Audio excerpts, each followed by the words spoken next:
Hello दोस्तों, आप सभी लोगों को जय मसीह की। मैं एक बार फिर से आप सभी लोगों का स्वागत करता हूं अपने YouTube चैनल जिसके कान है सुन ले पर। दोस्तों, आज की इस वीडियो में हम सभी लोग वैलेंटाइन डे के विषय में जानेंगे कि वैलेंटाइन डे क्यों मनाया जाता है और क्या मसीही लोग वैलेंटाइन डे मना सकते हैं। दोस्तों, वीडियो को अंत तक जरूर देखें। तो चलिए वीडियो को स्टार्ट करते हैं। दोस्तों, क्या आपको पता है कि वैलेंटाइन एक शख्स का नाम था और उसी के नाम पर वैलेंटाइन डे मनाया जाता है। दोस्तों, वह व्यक्ति रोम का रहने वाला था और उस समय वहां के राजा क्लौदियस थे, जो कि अपने मन में यह बात सोचते थे कि यदि मेरे जितने सिपाही हैं अगर उनकी शादी हो गई तो वह जंग के मैदान में बिल्कुल भी अपना मन नहीं लगाएंगे। तो राजा ने यह आज्ञा निकाली कि मेरे राज्य का कोई भी सिपाही शादी नहीं करेगा, और यह बात वहां के पूरे राज्य में फैल गई और फिर वहां के सारे सिपाही निराश और उदास हो गए। और राजा का यह आदेश था कि अगर किसी ने भी इस आज्ञा का उल्लंघन किया तो उसे कड़ी से कड़ी सजा मिलेगी, और इसीलिए डर के कारण किसी ने भी अपनी आवाज नहीं उठाई, क्योंकि सभी सिपाही राजा से बहुत ज्यादा डरते थे।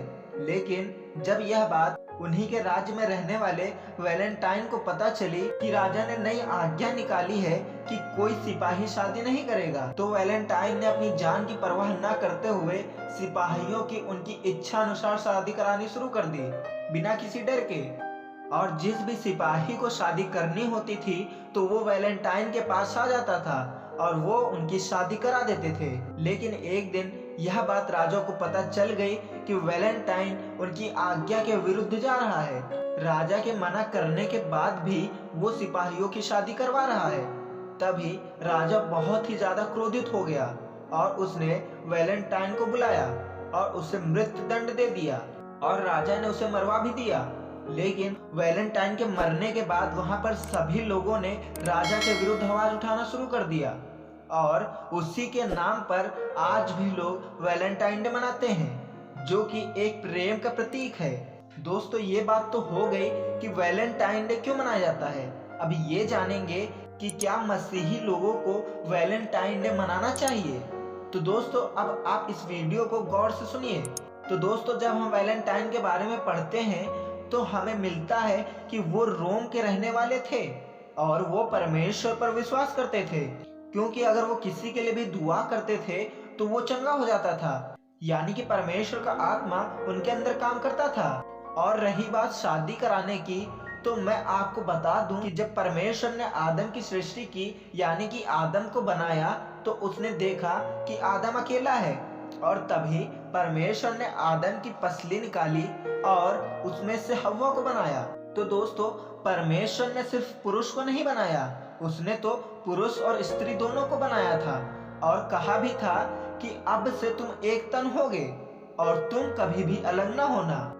लेकिन उस राजा ने यह आज्ञा निकाली थी कि कोई सिपाही शादी नहीं करेगा।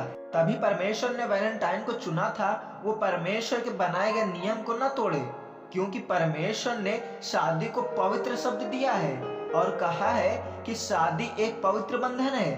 पर आजकल के लोगों ने इसे कुछ और ही समझ लिया है, जैसे कि भोग विलास व्यभिचार जैसी तुच्छ बातों पर मन लगाते हैं। वो लोग सोचते हैं कि यही वैलेंटाइन डे है। नहीं, वैलेंटाइन डे तो एक प्यार का प्रतीक है, जैसा प्यार वैलेंटाइन ने वहां के सिपाहियों के साथ किया था, जिसकी वजह से उनकी जान भी चली गई थी और वो पवित्र ठहरे थे, और आज भी लोग उन्हें याद करते हैं। और जैसा प्यार परमेश्वर ने हमसे किया कि उसने अपना इकलौता पुत्र दे दिया, ताकि जो कोई उस पर विश्वास करे वह नाश न हो परंतु अनंत जीवन पाए। तो आप सभी लोग फालतू की चीजों पर मन लगाना छोड़ें और परमेश्वर से दुआ करें कि जो आपके लिए सही लड़की है या लड़का है वो परमेश्वर आपको दे। आमीन। परमेश्वर आप सभी लोगों को आशीष दे। आमीन।